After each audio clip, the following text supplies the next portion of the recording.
എൻ്റെ അടുത്ത് പലരും പേഴ്സണലി വന്ന് ചോദിച്ചിട്ടുള്ളത് ക്വസ്റ്റ്യനാണ്, മാഡം ഈ വയറ് കുറയ്ക്കാൻ എന്തെങ്കിലും ടിപ്സ് ഉണ്ടോ അല്ലെങ്കിൽ എക്സസൈസ് ഉണ്ടോ എന്നുള്ളത്. അപ്പോൾ വയറ് കുറയ്ക്കാനും അതുപോലെ തന്നെ നടുവേദനയ്ക്കും ഒരുപോലെ യൂസ്ഫുൾ ആയിട്ടുള്ള എക്സസൈസാണ് ഇന്നിവിടെ പറയാൻ പോകുന്നത്. എക്സസൈസ് ഇത്രയേ ഉള്ളൂ. നമ്മൾ ഫ്ലാറ്റ് ആയിട്ടുള്ള ഒരു സർഫസിൽ എന്ത് ചെയ്യുക, കിടക്കാം. അതിനുശേഷം നമ്മുടെ രണ്ട് കാലിൻ്റെ മുട്ടും എന്ത് ചെയ്യുക, മടക്കി വെക്കാം. എന്നിട്ട് എന്ത് ചെയ്യുക, നടുമെല്ലെ പൊക്കുക. 10 വരെ എണ്ണ, അത് റിലീസ് ചെയ്യുക. വീണ്ടും എന്ത് ചെയ്യുക, നടുപൊക്കുക, 10 വരെ എണ്ണ, റിലീസ് ചെയ്യുക. ഇതൊരു 10 മുതൽ ഒരു 20 വരെ നമ്മൾ എന്ത് ചെയ്യുക, ഡെയിലി ചെയ്ത് കഴിഞ്ഞാൽ നല്ലൊരു മാറ്റം ഉണ്ടാവും.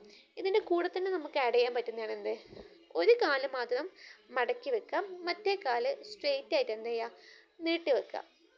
എന്നിട്ട് സെയിം എന്ത് ചെയ്യുക, നടുപൊക്കുക, 10 സെക്കൻഡ് ഹോൾഡ് ചെയ്യുക, റിലീസ് ചെയ്യുക. അത് രണ്ട് കാലും മാറി മാറിയിട്ട് ചെയ്യാം. അപ്പോൾ ഈ 3 എക്സസൈസ്, അതായത് രണ്ട് കാൽമുട്ടും മടക്കിയിട്ട് ചെയ്യാം, ഓരോ കാലായിട്ടും ചെയ്യാം. ഇതിന് ബ്രിഡ്ജിങ് എക്സസൈസ് എന്നാണ് പറയുക. ഇത് വയറ് കുറയ്ക്കാനും ഒപ്പം തന്നെ നടുവേദനയുള്ള പേഷ്യൻസിനും ഒരുപോലെ ഉപകാരപ്രദമായത് സിമ്പിൾ എക്സസൈസ് ആണിത്. ഒന്ന് ട്രൈ ചെയ്ത് നോക്കുക.